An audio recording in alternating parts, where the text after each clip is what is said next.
La semana pasada hicimos la pequeña práctica.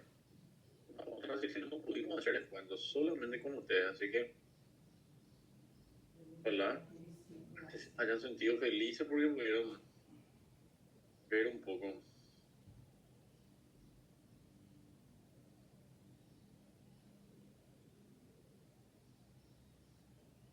No me acuerdo el nombre de su compañero que colaboró con el estudio de la endoscopía. Voy a anotar su nombre que estuvo muy guapo. Derramó unas lágrimas, pero aguantó.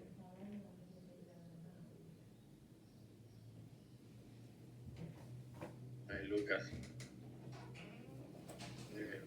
Voy a anotar entonces.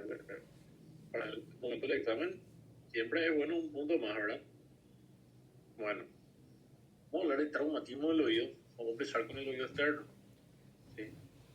Entonces, empezamos. Heridas y laceraciones. Entonces, nos vamos a referir eh, a lesiones que podemos sufrir en el pabellón auricular. ¿Sí? Y en este caso, bueno, vamos a empezar con algo que ya vimos en una semana, para que sea más fácil. ¿Verdad? Y se recuerdan ustedes el otohematoma, esto habíamos visto nosotros, ¿sí? Que era el otohematoma, una acumulación de sangre que ocasionaba una deformidad en el pabellón auricular. Ese tipo de lesión era un traumatismo cerrado, ¿sí? Traumatismo cerrado, o sea, el objeto con el que el paciente recibe el golpe es algo que no llega a lacerar la piel, no llega a desgarrar la piel. Entonces el paciente venía con una deformidad, pero con piel íntegra, ¿se acuerdan? Eso era el otohematoma. Y aquí vemos las laceraciones. ¿A qué nos referimos con las laceraciones? Nos referimos también a traumatismo en el pabellón auricular, pero en este caso son secundarios a un objeto cortante, un objeto inciso. Entonces, en esos casos, ¿qué acontece con la piel del oído? Entonces, se desgarra, se quiebra, hay una solución de continuidad. Bueno, entonces, motivos de eso sería obviamente el corte con algo, con mucho filo, o un animal que nos muerda, ¿verdad? Cualquier tipo de esas cosas, ¿verdad? Entonces, lo importante en este caso es saber que cuando vamos a tener un paciente así, no hay que desesperarse y hacer dos cosas, ¿verdad? Uno, no tenemos que aplicarle absolutamente nada raro, ¿verdad? Nada raro. Y segundo, no tenemos que apurarnos por hacer un cerrado, por el cierre, por la sutura. Entonces tenemos que estar tranquilos y en primer momento vamos a hacer una limpieza vigorosa, una higiene, una buena asepsia. ¿Qué vamos a usar? Bueno, se puede usar suero fisiológico nada más, se puede usar también un poquito de agua oxigenada, no hay problema. Yo no les recomiendo, a veces irrita mucho el pabellón. Entonces la idea es tratar de buscar que no queden, que no se alojen pequeños fragmentos, pequeñas partículas, ¿sí? Pero que ya aconteció mucho que pacientes, por ejemplo, lesión del pabellón auricular o lesión a nivel de los cartílagos alares de la nariz, tienen un traumatismo, caen, por ejemplo, en la calle y después quedan con pequeñas partículas que no se retiraron durante la asepsia y hacen una reacción de tipo cuerpo extraño. Entonces, lo ideal es tratar de hacer lo mejor que se pueda, esa higiene, no apresurarse, sino tomarse el tiempo con la asepsia, ¿sí? Bueno, también obviamente va a ser importante el control del sangrado. Entonces, para controlar el sangrado podemos nosotros hacer simplemente compresión, ¿verdad? Con una gasa, comprimir unos cuantos minutitos hasta que disminuya en cantidad el sangrado, ¿verdad? Una vez que tenemos ya esta oreja bastante limpia, ya sin sangrado muy importante, entonces en ese caso vamos a tratar de hacer una sutura, ¿verdad? Entonces, para hacer la sutura, tenemos que tratar lo que más nos va a servir en este caso. A mí por lo menos me gusta usar mucho una combinación entre hilos absorbibles y no absorbibles, ¿verdad? O sea, hilo absorbible sería un Vicryl, ¿verdad? Y un hilo no absorbible sería un nylon. O sea, que significa que el hilo nylon es lo que le vamos a retirar después de unos días, ¿verdad? Y el Vicryl le dejamos para que se quede y se degrade solito, ¿verdad? Entonces, eso nosotros, yo les había mostrado en un caso que tuve, ¿recuerdan de la otitis maligna? Paciente que tuve, y lo mismo, una combinación de diferentes hilos, y eso genera una mejoría del pabellón. Bueno, la sutura, ¿sí? Es bueno dar antibiótico preventivo para evitar las infecciones. ¿Recuerdan cuál era el antibiótico que utilizamos para las periodontititis, para las infecciones del pabellón? También era el mismo que usábamos para las otitis externas difusas.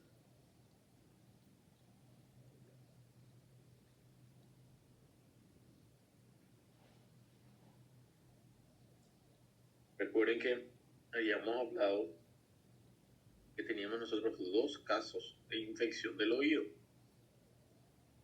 El paciente que venía por dolor de oído después de un cuadro de gripe, entonces ese tenía una otitis media aguda. ¿Por qué? Porque era la caja timpánica lo que se acumulaba, secreción, exudado. Entonces el germen era neumococo y tratábamos con amoxicilina. Bien. Y el otro caso era infecciones del oído externo. Lo más común después de una natación o cosas así, que se infectaba un poco el canal auditivo externo, se podía incluso infectar el pabellón, y el germen era la pseudomonas, ¿sí? Entonces llamamos otitis externas, pseudomonas, y el tratamiento era con cipro. Entonces, infección externa se trata con cipro. Infección del oído medio, amoxicilina. Entonces conviene dar un poco de ciprofloxacino para evitar el desarrollo de una pericondritis. Considerar también vacuna antitetánica, ¿sí? Y a veces hay que hacer una pequeña amputación cuando hay áreas, ¿verdad?, que no podemos recuperar. Y obviamente después vamos a cubrir con unas gasas, vamos a ir controlando, porque siempre que hay cartílago expuesto tenemos que cubrir rápidamente, ¿sí? Segunda, entonces, patología del oído externo es esta, el otohematoma. Entonces, recuerden ustedes, para hacer, acá está el concepto un poquito más, más teórico, un poquito mejor hecho, ¿verdad? Pero habíamos hablado de un concepto súper sencillo como deformidad del pabellón auricular que se presenta luego de un traumatismo cerrado en presencia de piel íntegra. ¿Sí? Deformidad del pabellón auricular que se presenta después de un trauma no cortante, sino un traumatismo cerrado, y la piel está íntegra, no hay ningún tipo de solución de continuidad. Entonces, vemos este aspecto, ¿sí? Habíamos dicho que el otomatoma para nosotros era una urgencia. Rápido tenemos que tratar estos casos, esto no se puede prolongar mucho, ¿sí? Entonces, el tratamiento, recuerden que dijimos que era el drenaje, ¿verdad? El drenaje podía ser drenaje con bisturí, o en este caso era un drenaje con una aguja aspirativa. El segundo paso dijimos que era, bueno, acá está otra opción, para que es un drenaje con bisturí, ¿verdad? Dijimos que tiene que siempre el drenaje ser a nivel más inferior, donde está coleccionado, para que por gravedad no vuelva a bajar después de pocas horas, ¿sí? Entonces nosotros muchas veces metemos dentro de esa piel, metemos una pinza y liberamos todos los coágulos posibles, comprimimos, ¿sí? Inclusive hay veces que dejamos un pequeño tutor dentro de ese orificio, ¿verdad? O sea, un tutor sería Lo que usamos normalmente es el borde del guante. ¿Sí? Saben ustedes, el guante tiene el área donde entran los dedos y un área donde tiene una pequeña goma que está cerca de, vamos a decir, de la muñeca, ¿verdad? Entonces, esa pequeña goma es la que introducimos dentro de este orificio y dejamos como para que por contigüidad vaya drenándose después de nuestro procedimiento. Entonces, le dejamos unos días de eso. Drenaje, acá le llamamos Penrose, que es algo un poquito más grande, y vendaje compresivo. Súper importante. Súper importante. ¿Cuánto tiempo hacemos este vendaje compresivo? Mínimo 2 días. A mí me gusta por dejarle 3 días incluso, ¿sí? Para que eso pueda resolver la patología.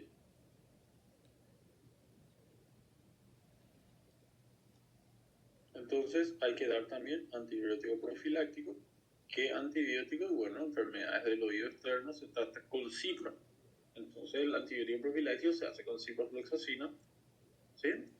Bueno, y luego pasamos a las complicaciones. ¿Cómo se puede complicar este hematoma si no tratamos adecuadamente? Por ejemplo, viene el paciente y le hacemos un buen drenaje, sacamos toda la sangre acumulada y no le ponemos el vendaje compresivo. Entonces, esto que hice primero es la complicación más esperada. Si no se hace adecuadamente el tratamiento, es lo que va a aparecer. La reaparición, la recidiva del hematoma. Complicación 1. Segunda complicación, ¿qué pasa si no se hace un adecuado drenaje, la sangre queda una semana, 10 días acumulada? Esto se va a infectar. Nos puede dar un absceso del pabellón auricular o una pericondritis. ¿Sí? Entonces, recuerden que habíamos visto en la clase de oído externo que teníamos el caso de la deformidad del oído en 2 situaciones, ¿verdad? Venía el paciente del consultorio con una deformidad y palpábamos y no tenía dolor, estaba fría, y ese era el caso de un otohematoma. El otohematoma, la piel está fría, no circula la sangre, ¿sí? Y en segundo lugar, además de eso, no dolía, ¿verdad? Y en cambio, este es el diagnóstico diferencial, ¿sí? Es la pericondritis. En este caso sí tenemos un pabellón auricular con mucho dolor y muy caliente. ¿Sí? Entonces, la pericondritis puede acontecer después de un otohematoma no tratado, así como también vimos que la pericondritis podría aparecer después del uso de piercing contaminado. Segunda complicación, entonces, la infección. Tercera complicación, esto, deformidades permanentes. O sea, esas deformidades estéticas permanentes le llamamos oreja en coliflor. ¿Sí? Oreja en coliflor. Nombre, esto tenemos pacientes que hacen otomatoma recurrente y sí o sí quedan con esto. ¿Verdad? Por eso les había dicho que era muy común en pacientes que hacen lucha, ¿verdad? Y este ya no se puede recuperar, es imposible. Está totalmente fibrosado, es imposible dejar otra vez la anatomía adecuada. Pero realmente a ellos no les interesa, ¿verdad? A los luchadores no les interesa. Bueno, luego tenemos heridas por temperaturas extremas, ¿sí? Entonces, tenemos las quemaduras, tenemos las laceraciones. Bueno, entonces, en este caso, como tener una lesión, esto se puede aplicar al oído externo, se puede aplicar a cualquier parte del cuerpo, ¿verdad? El mismo manejo, ¿verdad? Entonces, paciente que tuvo una exposición importante, vamos a suponer un paciente, un niño que metió el dedo en un enchufe, electricidad, y se quemó el dedo. Entonces, ¿qué vamos a hacer en primer momento con ese chico? Y lo que vamos a hacer es ponerle una gasa que esté a una temperatura levemente opuesta. O sea, esa lesión térmica por algo muy caliente como la electricidad, nosotros le vamos a comenzar con una compresa fría, ¿sí? No le vamos a poner hielo directamente. ¿Por qué? Porque le estamos sometiendo a un cambio extremo opuesto, ¿verdad? Lo mismo pasa ante lesiones por frío, ¿verdad? Lesiones por frío no es que le vamos a poner algo súper caliente porque la desnaturalización proteica va a ser muchísimo mayor, el daño vascular va a ser mucho mayor. Entonces, cuando tenemos lesiones por temperatura, vamos a tratar de someterle a una temperatura levemente opuesta, ¿sí? Eso como primera etapa. Hay ocasiones donde hay que amputar, ya sea ciertas áreas de la oreja o ya sea ciertas áreas de cualquier parte del cuerpo, ¿verdad? Entonces, ¿qué hacemos? En primer lugar, le ponemos una compresa, no hay que aplicarle nada raro. Hay gente que incluso le quiere poner, no sé dónde leyeron, quién les dijo, ¿verdad? Crema dental, pasta dental, incluso café, me dijeron alguna vez en un examen, ¿verdad? Sí, pero eso hacemos, no, nada raro. Las lesiones las tratamos nosotros eh, de cubrir, si se quiere podemos hacer una higiene, una asepsia con suero fisiológico, y si es una lesión que afecta gran parte de la superficie corporal, una quemadura importante, entonces tenemos que hacer obviamente también una hidratación, ¿verdad? Una hidratación por medio de una vía venosa periférica, ¿sí? Se pierde mucho calor al tener una temperatura muy elevada que destruye la piel. Entonces nunca está mal hacer una hidratación con muchos electrolitos o alternar con glucosa, ¿sí? Bueno, eso en primer momento. Y luego, ¿qué le podemos aplicar de forma local al paciente? Y le podemos aplicar algún tipo de anestésico, ¿verdad? Entonces, lo que tenemos siempre disponible es la lidocaína gel, por ejemplo, ¿verdad? La lidocaína gel, entonces, una opción. En el caso de opciones de pomadas antibióticas también nos resultan lo que habíamos visto en la clase de otitis externa. Esas pomadas que habíamos dicho, recuerdan ustedes, mupirocina, ácido fucídico, polimixina. Esas pomadas con antibióticos también van a ser buenas, ¿verdad? Van a colaborar en estos casos.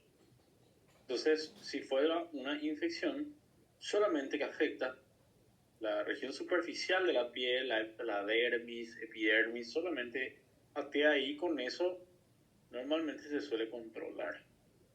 Si tenemos una quemadura ya un poquito más profunda, que afecta también la parte muscular, entonces, o la parte ósea, en el caso de que sean un miembro, entonces en esos casos sí tenemos una infección ya un poco más peligrosa, ¿sí? ¿Se acuerdan ustedes cómo se le llamaba a la infección del músculo?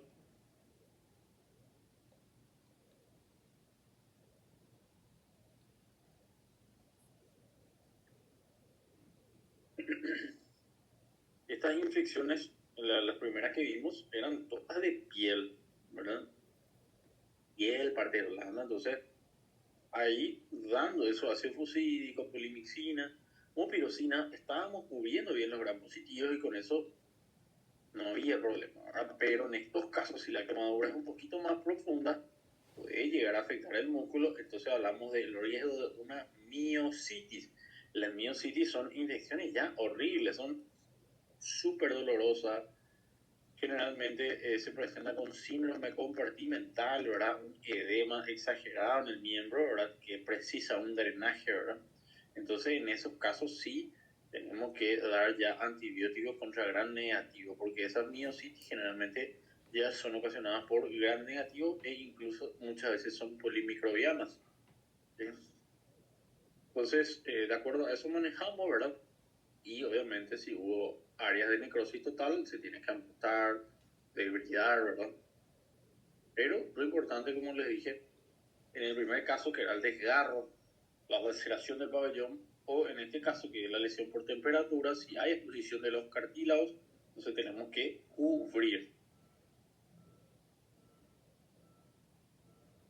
Bueno, con heridas en el canal, yo creo que esto sería la lesión más común del oído externo, ¿sí? Entonces, ¿a qué nos referimos con la herida en el canal? Una lesión que es producto de la manipulación, ¿verdad? Entonces, es una de las causas más comunes de otorragia. Que es la otorragia, un sangrado que se exterioriza por el canal.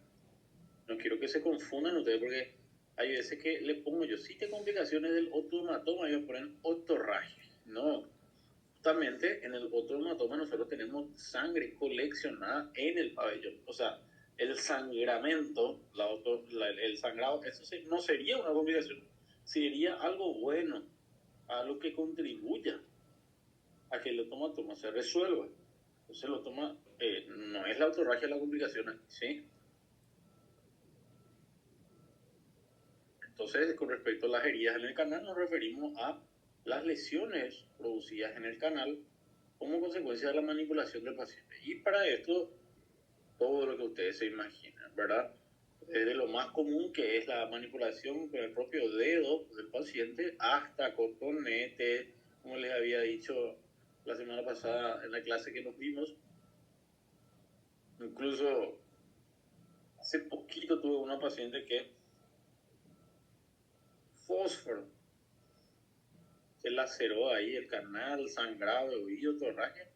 Bueno, y los niños también, ¿verdad? Cuerpos extraños. Bueno, ¿y cómo manejamos estas heridas en el canal? Hay que hacer una extracción si hay un cuerpo extraño. Lo importante ante un caso de otorragia, eso es un comentario, ¿verdad? No es una pregunta del examen. Si tenemos un caso de otorragia, no tenemos que desesperarnos. O sea, nosotros no es que hacemos un tratamiento vigoroso para solucionar la otorragia. No es que nos ponemos a aspirar, nos ponemos a cauterizar, no. La otorragia, ¿cómo se maneja? Y le metemos una gasa con adrenalina, un algodoncito con adrenalina, mejora un poquito, cambiamos, vamos controlando lo mínimo que se pueda manipular, ¿verdad? Y finalmente yo por lo menos le suelo hacer eso, ¿verdad? Le meto gasita, algodón con adrenalina, 1 hora, 2 horas, y después reviso, localizo el sitio de la otorragia, ahora si fuera en el canal, si fuera en la membrana, y luego le vuelvo a introducir otro algodoncito ya con antibióticos que le voy a dejar por 48 horas. Ahí va a volver el paciente, recién ahí vamos a hacer una limpieza, un aspirado de oído, una extracción de las costras, ¿verdad? Entonces la otorragia no precisa un tratamiento muy activo, que no se tienen que preocupar demasiado por estos sangrados. Si se puede hacer otoscopía y localizar el sitio, si es de la membrana, del canal, siempre es bueno, ¿verdad? Para tranquilizar al paciente, pero si no logran localizar porque el sangrado es importante, introduzcan nada más un algodón con adrenalina o con un antibiótico y déjenle ahí que va a parar solo, ¿sí? El único caso que necesitamos cauterizar, les digo yo por experiencia personal, ¿verdad? El único caso que precisé cauterizar era neoplasia, ¿verdad? Carcinoma escamoso del canal auditivo que tenía un sangrado en proyectil, ¿verdad? Pero normalmente no se precisa.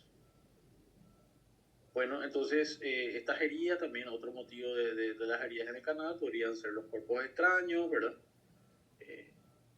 Importante recordar cuando hablábamos de cuerpos extraños, y esa era una pregunta del examen, ¿verdad? ¿Cómo se iba a manejar el ingreso de los cuerpos extraños en el canal?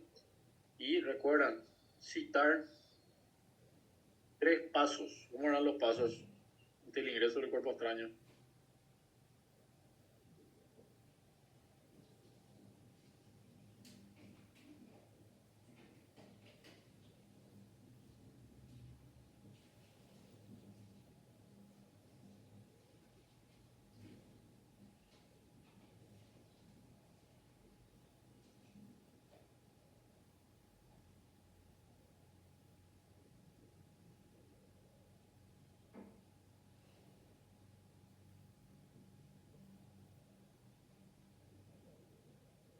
No sé si nadie se acuerda, si todos están dormidos.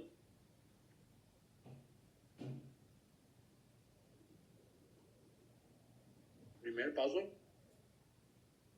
fotocopia, ¿verdad? Segundo paso, va bien allá. Matar al insecto. Podría ser con vaselina, podría ser con aceite, podría ser con alcohol. Y el tercer paso, para la extracción, nosotros dijimos, cuerpo extraño pequeñito, se puede hacer lavado de vidrio sin problema. Cuerpo extraño grande, saca extracción con pinza, ¿verdad? Visión microscópica. Entonces, una causa también de herida en el canal son los cuerpos extraños, y si fuera un cuerpo extraño grande, no hacemos lavado de vidrio, porque si no vamos a generar una herida terrible en el canal, ¿sí? Una laceración muy importante, más sangrado de oídos, ¿sí? Las heridas en el canal, si son sangrados pequeños, no muy importantes, se manejan entonces con antiséptico, antibiótico, gotas. A mí me gusta dar gotas. Les había comentado, aquí en Paraguay tenemos una gotita que se llama Ciprodex, que tiene ciprofloxacino dexametasona. Entonces le indicamos esa gotita. Y en cuanto a la indicación, a la dosificación de las gotas, algo que ustedes se pueden aprender, ¿verdad? Como conocimiento general de otorrino, es que nunca van a tener un error si ustedes indican la gota 3 gotas 3 veces al día. Eso es una dosis así estándar. 3 gotas 3 veces al día está siempre bien. Entonces, gotitas con antibióticos, gotitas con corticoides, ¿verdad? Nos van a ayudar.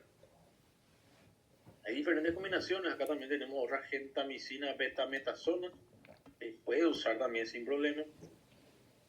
Bueno, y ahí abajo está lo que les dije, ¿verdad? En ocasiones, si la herida es muy importante o el sangrado es importante, entonces metemos una pomada con antibióticos, pomada con corticoides, para evitar mayor edema, para evitar la estenosis. Traumatismo del oído medio. Bueno, con traumatismo al oído medio, tenemos nosotros estos dos ejemplos: la perforación de la membrana y las varopatías. Vamos a ver perforación de la membrana. Vamos a hablar de algunas características de esto. La perforación de la membrana asociada a un traumatismo. Entonces, la mayor parte de las veces son, vamos a decir, producidas por el mismo paciente con cotonete o paciente con cierto tipo de manipulación puede tener una perforación. Incluso hay casos de golpes también en el oído externo. Por ejemplo, al caerse de ese lado. En verano tengo muchos pacientes que están con mucha cerveza en su sangre y que caen, golpean bien fuerte de ese lado del oído y se puede perforar, ¿verdad? Lo mismo, una pelota bien fuerte le puede perforar la membrana. ¿Cuál es la característica? Motivo de consulta de este paciente con perforación. Y dos motivos, ¿verdad? Un motivo va a ser la hipoacusia. El paciente no escucha normal, no escucha como antes. Y en segundo lugar, si la perforación es importante, puede tener un sangrado, una otorragia. Y por eso va a acudir este paciente y entonces hacemos el diagnóstico de otorragia. Hay que hacer otoscopía y mirar, bueno, cuáles son las características de la perforación asociada a un traumatismo. La mayoría, primera característica, la mayoría de estas perforaciones son pequeñas. Son pequeñas, no suelen afectar gran porcentaje. Nosotros las perforaciones de la membrana siempre las clasificamos en porcentaje, ¿verdad? Esta, por ejemplo, no sé, 10%, 15% de la membrana, con suerte. Son pequeñitas, ¿ven? Bueno, segundo, en estos casos nosotros tenemos una alta probabilidad de cierre espontáneo. Entonces, nosotros habíamos visto en la clase de otitis media, ¿sí?, que podíamos tener una infección muy severa La membrana timpánica, una otitis media aguda, como consecuencia de un cuadro de sinusitis, de faringitis, de rinofaringitis, resfrío, gripe, y eso podía ocasionar una infección en la membrana timpánica y luego la membrana timpánica sufrir una perforación. Entonces el pronóstico no es igual cuando tenemos una perforación asociada a una infección que en este caso la perforación asociada al trauma. ¿Por qué? Porque en estos casos nosotros considerábamos que el tímpano previamente estaba sano.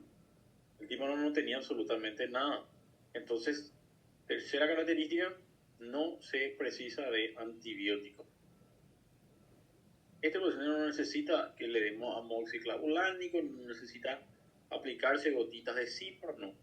Cuanto más seco esté el oído, es mejor. Sí, porque a veces le indicamos esas gotitas pasan a la caja timpánica, a algunos pacientes les irrita, le da dolor, empieza con infección, empieza con pus.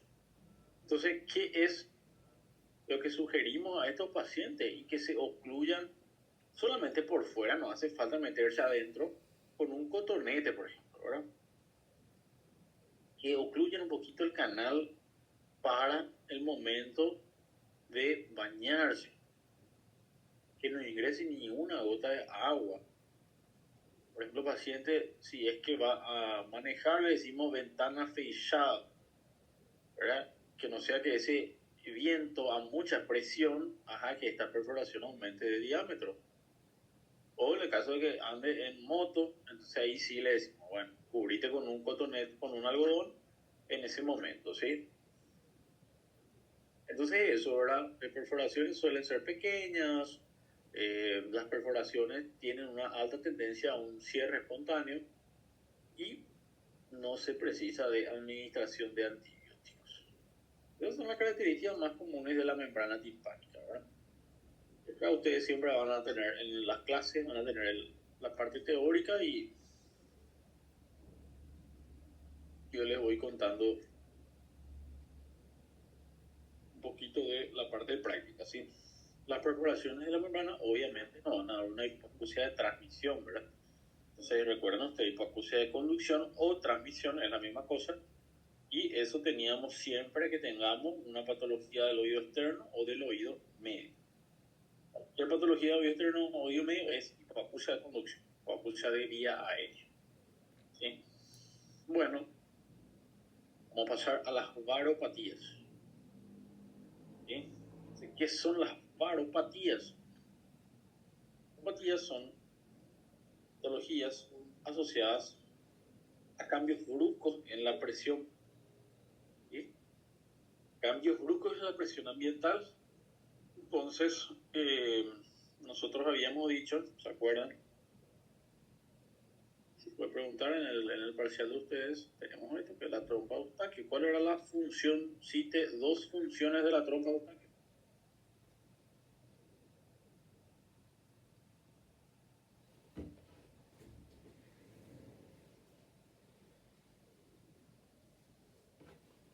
Pedir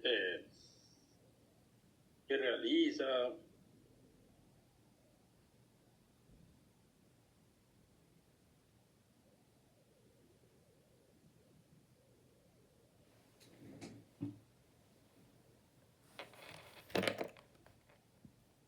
Bueno, una de las funciones habíamos dicho que era la ventilación, ¿verdad? Entonces, ¿qué pasa? La trompa de Eustaquio permitía el pasaje del aire, ¿sí? De la nariz hacia la caja. Entonces, bien lo que dice Nayara. Nayara es la única que le voy a anotar a mi cuaderno, que es la única que estuvo despierta hoy en la clase. Entonces, por ahora solamente Nayara y Luca van a pasar. Ni siquiera Tamires va a pasar el examen de otorrino. Entonces, es cierto, equilibra la presión, ¿verdad? O sea, mantiene en teoría la misma presión dentro de la caja que dentro del oído, o sea, que el exterior, ¿verdad? Entonces, eso se cumplía por medio de la trompa. La ventilación permitía eso. Entonces, nosotros al momento de tragar podíamos abrir la trompa, ¿verdad? Al tragar, al elevar el paladar blando, el músculo tensor, músculo elevador del paladar, se abría la trompa. Pero ¿qué pasa ante una situación de cambio brusco de presión? Por ejemplo, baropatía, ejemplo. Entonces, el mergullo, ¿verdad? Pacientes que hacen buceo o pacientes que hacen paracaidismo. Entonces, ¿qué acontece en ese momento? Tenemos un cambio muy brusco de presiones y usted imagínense, en cada segundo va variando. ¿Y qué va a pasar? Bueno, va a poder ingresar el aire en la caja. Claro que no, ahora no podemos. Entonces cada vez va a haber menos aire. Entonces, ¿qué parte del oído va a sufrir si no hay aire? No va a ser la membrana, sino van a ser los huesos. Entonces, la varopatía, ejemplo, paracaidismo, ejemplo, el mergullo, ¿verdad? Entonces, en esos casos, nosotros podemos tener una lesión a nivel de la cadena. Entonces, el paciente acude con ese antecedente, exposición, cambio brusco de presiones. Nosotros encontramos la membrana timpánica normal, ¿verdad? En la varopatía no se ve absolutamente nada. ¿Por qué? Porque es un problema del oído medio, de la caja, de la cadena de huesos, ¿verdad? Entonces, vamos a solicitar siempre estudios auditivos y en esos casos, espérenme un segundito, me llaman del hospital.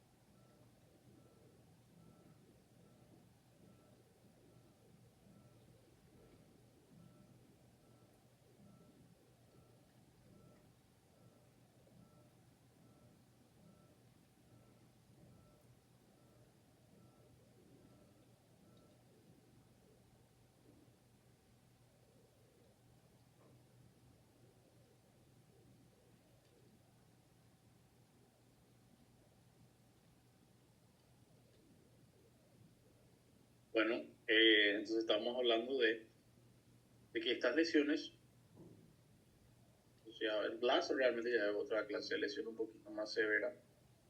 Paropatías nada más vamos a hablar, ¿verdad? Con ese cambio de presión, esa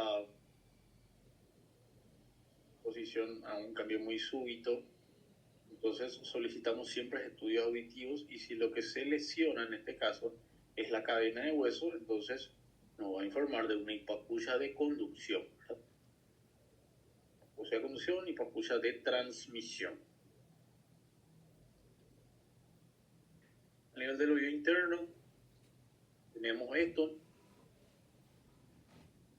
la conmoción laberíntica, que también nosotros lo conocíamos entonces como traumatismo acústico. ¿Se acuerdan? Esto como motivo de hipoacusia. Habíamos visto la conmoción laberíntica. Entonces, asociada a la exposición a sonido muy elevado, podíamos tener una lesión en qué parte del oído, en las cócleas. La cóclea es la que sufre cuando tenemos una exposición importante, ¿sí? No es la membrana timpánica, no es la cadena de huesos, sino la cóclea. Conmoción laberíntica o traumatismo acústico. Tenemos el caso de exposición súbita a esos sonidos de alta intensidad, que podría ser, por ejemplo, una explosión, disparo de un arma, o incluso un sonido de forma muy aguda, ¿verdad? En una fiesta, en cualquier momento, ¿verdad? Lo puede lesionar la cóclea. Hay un daño inmediato, entonces el paciente lo que percibe ante este tipo de traumatismos acústicos es una hipoacusia inmediata y zumbidos, ¿verdad? El paciente viene por zumbidos, viene por hipoacusia. Seguimos, ejemplo de hipoacusia brusca o hipoacusia súbita. ¿Qué significa hipoacusia brusca? Que de un segundo a otro el paciente dejó de escuchar. Entonces, un ejemplo clásico era esto: la conmoción laberíntica aguda o traumatismo acústico agudo. ¿Cuál es la característica de la conmoción laberíntica o traumatismo acústico agudo? es que la lesión, la mayor parte de las veces, suelen ser unilaterales. La exposición brusca casi siempre afecta a un oído, el oído que estuvo más cerca de ese sonido alto, ¿verdad? Y el caso opuesto, que es, que es el traumatismo acústico crónico, es la exposición repetida a sonidos muy altos. Esto va a generar una hipoacusia de tipo progresivo. Lo habíamos visto también en la clase de hipoacusia, que era el ejemplo de hipoacusia progresiva, traumatismo acústico crónico, ¿sí? Entonces, una lesión que cada vez iba empeorando. Por eso dijimos que la gente que trabaja en las fábricas, las empresas muchas veces le solicitan estos estudios auditivos cada año para ver cómo fue progresando esa pérdida. Entonces, traumatismo acústico crónico, ejemplo de hipoacusia progresiva, y es esto bilateral, ¿verdad? Trauma acústico agudo, la mayor parte de las veces unilateral, el crónico es bilateral siempre. Entonces, ¿cómo exploramos estos estudios? ¿Cómo exploramos, perdón, este caso? ¿Cuál es el estudio que nos va a servir? Y ahí le preguntan en el examen que dice eso. Paciente con trauma acústico crónico, paciente con exposición importante a sonido. ¿Qué estudio le vamos a pedir? Cite un estudio, cite dos estudios que le podemos pedir. Entonces, ¿podemos pedir una imagen acá? ¿Tomografía, resonancia? No, no nos va a servir eso. Las imágenes, en este caso, no ayudan. Como dice Nayara, estudios funcionales. Estudios para ver si el oído funciona correctamente. Entonces, una opción, ella dice, el más importante de todo, que es la audiometría. Urgente, ¿verdad? La audiometría, si fuera un traumatismo acústico agudo, una audiometría urgente. Si vamos a complementar con otro estudio, hacemos también, por ejemplo, timpanometría o impedanciometría, ¿verdad? Entonces, exposición a sonidos altos, ya sea de forma aguda o de forma crónica, entonces se evalúan con estudios funcionales, ¿verdad? Audiometría, que era un test subjetivo, o hispanometría, impedanciometría, que eran test objetivos.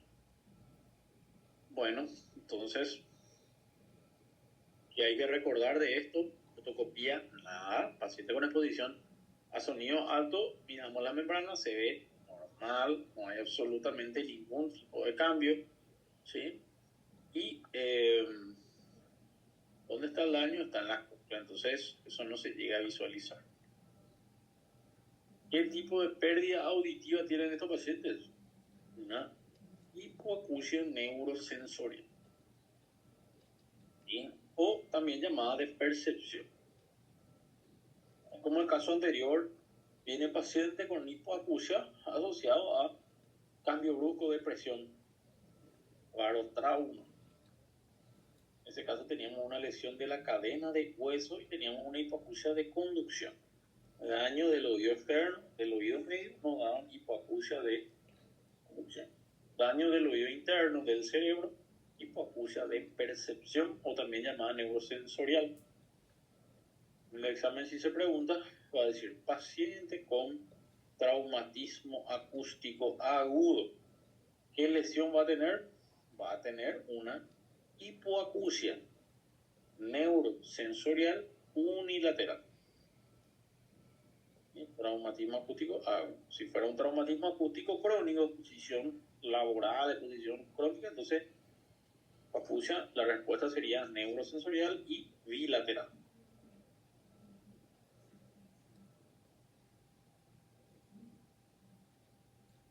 Algunos pacientes también, además de estos cambios auditivos, también sufren un cuadro de vértigo que suele ser algo transitorio, ¿verdad? Entonces por eso no le doy mucha importancia, ¿verdad? Tratamiento no les voy a preguntar, no se preocupen. Fracturas del hueso temporal. Bueno, en este caso sí tenemos lesiones por alto impacto que generaron un tipo de solución de continuidad en el hueso temporal, ¿verdad? Una lesión bastante importante. No es como la anterior, que era solamente el sonido lo que nos lesionaba, sino en este caso son golpes directos al cráneo. Entonces, en este caso, sí sería importante ya pedir una imagen. Fracturas del hueso temporal, entonces se tienen que, si tenemos esa sospecha, hay que pedir imagen. Entonces, es el mejor estudio de imágenes, ya dijimos muchas veces, mejor estudio de imágenes para valorar fracturas en cualquier sitio del cuerpo. Mejor estudio de imagen es la TC. Entonces vienen estos pacientes, ¿sí? ¿Por qué tenemos nosotros esta sospecha de que hay una fractura del hueso temporal? ¿Cuáles pueden ser los signos o síntomas, verdad? Necesitan alguno, puede haber otorragia, ¿sí? Puede haber signo de Battle, signo de Raccoon, ¿verdad? Que es hacia la equimosis periocular, la Battle era la equimosis retroauricular. Entonces, que nos está indicando una posible fractura del temporal, fractura de base cráneo, ¿verdad? Bueno, entonces, en ese caso tenemos esa sospecha, pedimos la tomografía. Entonces, aquí en la imagen de la derecha de esta figura B, vemos un corte coronal de lo que es el hueso temporal. Recuerden ustedes, esta es la parte externa del canal auditivo externo, tercio externo cartilaginoso, y luego tenemos los dos tercios internos que eran la parte ósea del canal, ¿sí? Además del oído externo tenemos nosotros aquí la caja timpánica, ¿sí? Toda la caja timpánica. Está, ven ustedes ahí dentro, el martillo, está el yunque, arriba tenemos el techo de la caja, el tegmen timpani, ¿sí? El hipotímpano para abajo, y más adentro se ve la córnea. Entonces, es un corte coronal, que es lo que ayuda muchas veces a hacer una fácil clasificación, que se entienda muy fácilmente. Entonces vamos a aplicar ahí en la imagen de la derecha, en la izquierda, perdón, la figura A, se ve un corte axial, ¿verdad? Estamos viendo una mastoides, ven, todo esto son las celdillas mastoideas. Recuerden que lo que se ve negro significa que tiene aire en la tomografía, ¿sí? Entonces acá ven ustedes la caja timpánica en la imagen de la derecha, cómo está todo preto, todo negro alrededor. ¿Por qué? Porque tiene aire. Entonces eso está ok. Y lo mismo la mastoide tiene que tener aireación. Bueno, dos clases de fracturas vamos a ver. Una fractura que se va a presentar en este sentido, ¿sí? Vamos a llamarle fracturas longitudinales, ¿sí? Y hay una fractura que se presenta en el otro sentido, una fractura así, ¿sí? Entonces a estas fracturas las vamos a llamar transversales, ¿sí? Longitudinales y transversales. Entonces, ¿cuáles son las características de cada uno? ¿Sí? En primer lugar, la fractura longitudinal, ¿qué les estoy mostrando que afecta? ¿Qué parte del oído?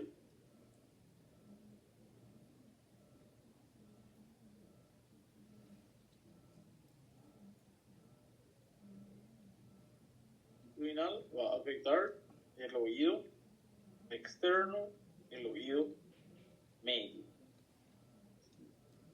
Es lo clásico, fractura longitudinal afecta el oído externo, oído medio. Entonces, si hablamos, está bien, Luz, si afecta esta porción, oído externo, por ejemplo, puede haber una laceración, un desgarro del canal auditivo.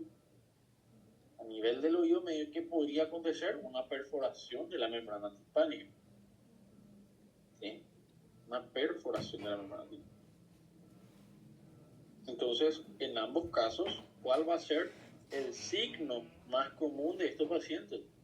La otorragia, ¿verdad? Un sangrado. Estos pacientes con fracturas longitudinales muy comúnmente tienen otorragia, ya sea por una lesión del canal o ya sea por una lesión de la membrana. ¿Sí? Entonces ya saben, el oído externo, oído medio, puede tener otorragia. Tercera característica que les puedo decir es la fractura más común. ¿Sí? Y algo que siempre tenemos que explorar, siempre tenemos que evaluar en estos pacientes con traumatismo importante, sospecha de fractura del temporal, es la presencia de parálisis facial. Eso es algo que siempre hay que evaluar. Entonces, en el caso de estas fracturas longitudinales, la parálisis facial es poco común. ¿Sí? Puede existir, no es muy frecuente. ¿Por qué? Porque el nervio facial dijimos que ingresa por el canal auditivo interno. Entonces, no siempre hay parálisis facial. Y si existe la parálisis facial, es una parálisis que podemos decirlo en términos sencillos, que es retrasada. Significa que en el momento del traumatismo el paciente no tiene la parálisis facial y después de 2 días, 5 días empieza a aparecer parálisis facial. ¿Por qué va a ser la parálisis facial en ese caso? Y va a ser por edema, por inflamación, por sangre en el oído, que se comprime el nervio facial y el paciente tiene una parálisis. Entonces, esas son las características de las fracturas longitudinales del hueso temporal. Como las otras, ¿verdad? Las fracturas transversales. En primer lugar, podemos decir que afectan al oído interno. ¿Sí? Entonces, si le afecta al oído interno, ¿por qué síntomas va a venir el paciente? ¿Qué va a referir el paciente? Son de los laberintos. ¿Sí? Laberinto anterior, auditivo, ¿verdad? Laberinto posterior, función vestibular. El paciente puede venir por hipoacusia, puede venir por vértigo. Es lo que le trae a este paciente a consultar, ¿verdad? En segundo lugar, ¿cuál es el hallazgo que podemos encontrar nosotros en este paciente? Vamos a hacer otoscopía. Esta fractura es muy profunda, es muy interna. Entonces es difícil que una fractura de aquí salga por el canal, que ocasione otorragia. Es muy difícil. Entonces, lo más común es que vemos que si la cóclea se lesiona, obviamente la cóclea va a sangrar. Y el laberinto se lesiona, pero esa sangre normalmente queda acumulada aquí. Entonces, no se suele llegar a exteriorizar. ¿Y cuál es entonces el hallazgo? Algo que nosotros contamos, a lo que referimos como hemotímpano. Entonces, ¿qué sería un hemotímpano? Un hemotímpano sería una membrana timpánica que está vermelha. ¿Sí? Una membrana que no está perforada, pero se nota que detrás tiene sangre acumulada. ¿Sí? Entonces, eso sería el hemotímpano. Ese es el hallazgo más común. Hemotímpano en las fracturas transversales. ¿Sí? Entonces, ya saben, el paciente viene por hipoacusia, puede venir por vértigo. El hallazgo es un hemotímpano. Tercera característica,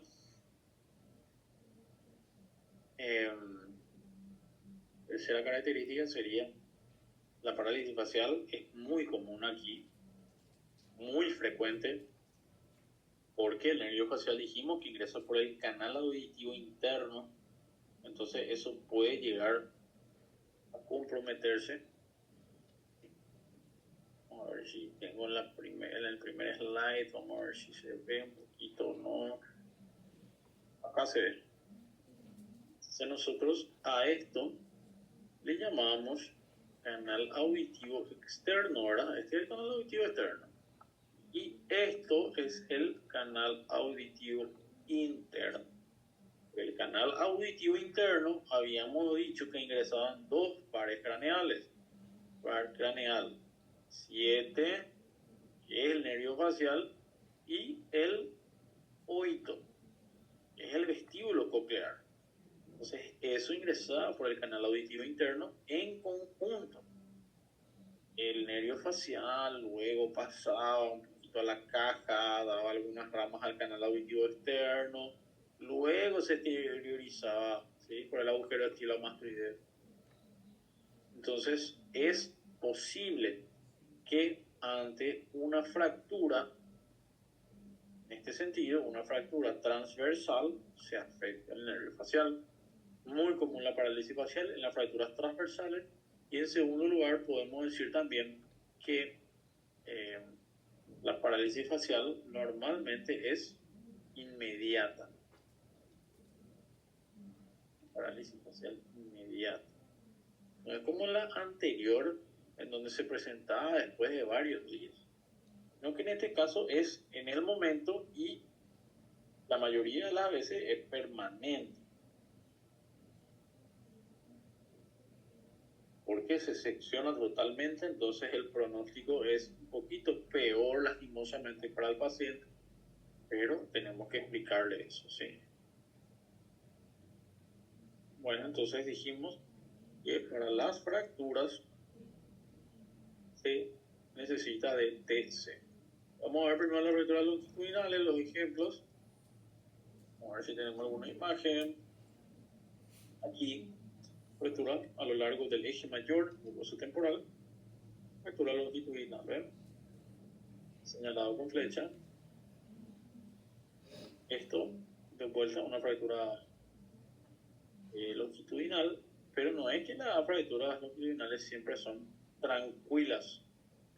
Miren, aquí fractura temporal atraviesa esfenoides. ¿Ven? ¿Verdad? Ustedes dicen longitudinales tranquilas, no siempre, ¿verdad? Entonces, tenemos eso acá. Sería carótido. Cerquísimo pasó la fractura, ¿verdad? Entonces no es tan tranquila esta fractura, ¿sí? Y las fracturas transversales, ven, son a lo largo del eje menor, y entonces ven en este sentido. Acá se ve como esto es martillo y yunque. Entonces ven cómo está conservado, en ese caso, caja timpánica está conservada. ¿Y dónde estaba la lesión? A nivel del oído interno, a nivel de los laberintos, a nivel del vestíbulo. Otra fractura transversal. Entonces, la TC va a ser el estudio que nos va a servir para su clasificación, ¿sí? Cirugías, eso no vamos a preguntar. ¿Tienen alguna duda? ¿Se entendió?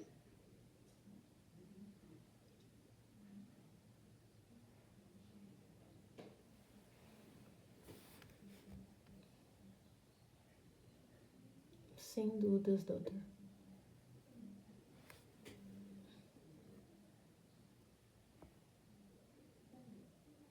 Tenemos dos opciones mayores. Una opción, el hemotímpano.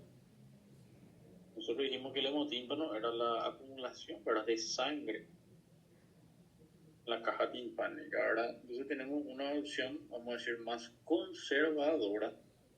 ¿Y en qué va a consistir esa opción conservadora? En indicar al paciente spray nasal de corticoides. ¿Para qué? El spray nasal se aplique en la fosa nasal y que la trompa de Eustaquio se pueda abrir. Entonces vamos a buscar con eso el drenaje de esa sangre, ¿sí? Spray nasal cada 8 horas, cada 12 horas para que drene. Pero si supongamos que el paciente quedó con esa sangre coleccionada, pasaron 3 semanas, no está mejorando, tiene hipoacusia, tiene una sensación de presión en el oído que le molesta demasiado, zumbidos. Entonces, en ese caso, tenemos la otra opción de una cirugía, que en ese caso sería una pequeña miringotomía, ¿verdad? Que es la miringotomía, es un corte en la membrana timpánica, pequeñito, hacemos con endoscopio, metemos una cámara por aquí, ¿verdad? Metemos nuestros instrumentales, corte en la membrana y metemos un aspirador pequeñito en la caja timpánica. Y sacamos con eso toda la sangre, ¿verdad? ¿Qué es lo ideal? Y obviamente que lo ideal es hacer el tratamiento con medicamentos, ¿verdad? Podemos dar un poco de amoxiclavulánico, spray nasales, ¿sí? Ejercicios de la trompa de Eustaquio. Eso también le recomendamos muchas veces a los pacientes. Entonces ellos buscan ahí en YouTube cómo son los ejercicios de la trompa de Eustaquio y hacen para estimular la apertura constante. Y es lo ideal eso. ¿Por qué? Porque si tenemos una fractura importante del hueso temporal, también corremos el riesgo de que esta cadena se haya desplazado un poquito del lugar. Y en un paciente con el oído sano, yo sé exactamente dónde puedo acceder con seguridad a la caja. Yo sé dónde puedo hacer mi corte, dónde puedo hacer mi mingotomía. Es un paciente con otitis medias aguda, otitis media serosa, en donde el paciente viene por acumulación de líquido aquí. Y a esos pacientes yo le tengo que hacer un pequeño drenaje, una meningotomía para sacar esa secreción. Y yo sé en qué área puedo ingresar con seguridad, en qué área está la cadena, en qué área está el nervio facial.